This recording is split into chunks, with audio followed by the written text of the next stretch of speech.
te souviens pourquoi tu es croyant? Je veux dire, vraiment croyant.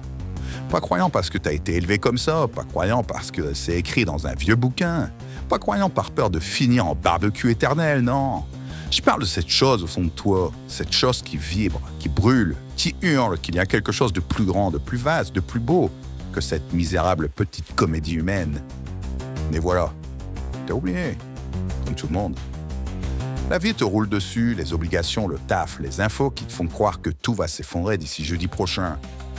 Ta foi, ça devient une checklist spirituelle à cocher entre 2 stories Instagram.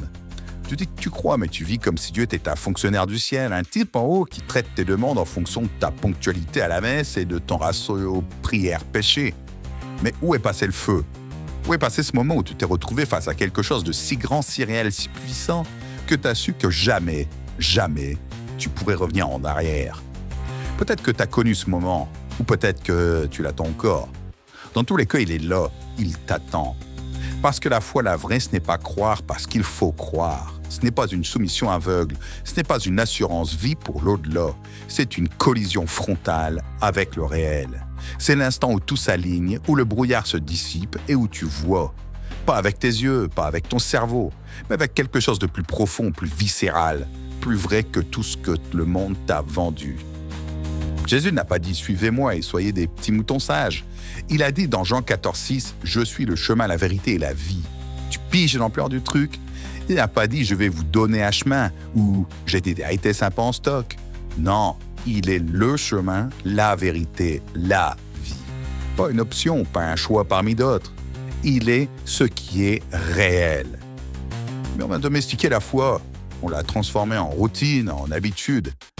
On la porte comme un costume bien repassé du dimanche matin. On a oublié que c'est une révolution, une explosion, un tremblement de terre intérieur qui t'arrache de ta petite existence et te jette dans quelque chose de plus vaste que l'univers lui-même.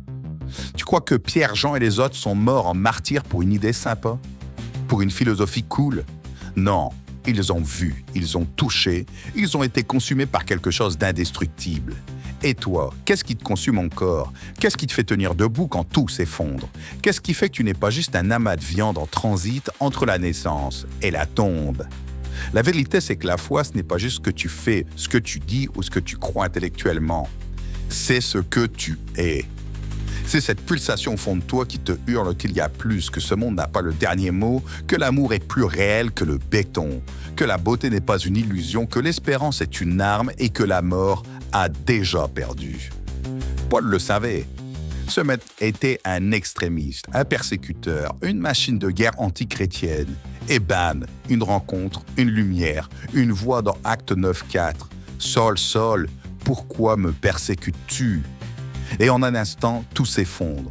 Il tombe de son cheval, aveugle, n'est plus clairvoyant que jamais.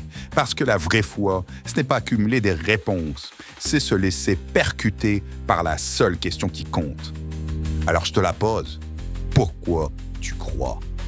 Si tu n'as pas la réponse, c'est peut-être parce que tu n'as jamais vraiment osé poser la question, ou que tu l'as posée et que tu as eu peur de la réponse. Parce que la vraie foi, la foi vivante, c'est un saut dans le vide. C'est accepter de ne plus rien maîtriser, de lâcher prise, de s'abandonner à une réalité qui te dépasse et qui te reconstruit de l'intérieur. Et si tu es encore là, c'est que ce feu n'est pas éteint. Peut-être qu'il est couvert de cendres, peut-être qu'il est réduit à une braise, mais il est là. Il suffit d'un souffle, un seul souffle. Ézéchiel 37,9 nous le dit. Souffle sur ses os et qu'ils revivent. T'entends ce murmure au fond de toi? Ce n'est pas une voix de condamnation, ce n'est pas une injonction, c'est une invitation. Alors viens, reviens à cette place en toi où tout s'éclaire, où tout s'aligne. Reviens à la vie.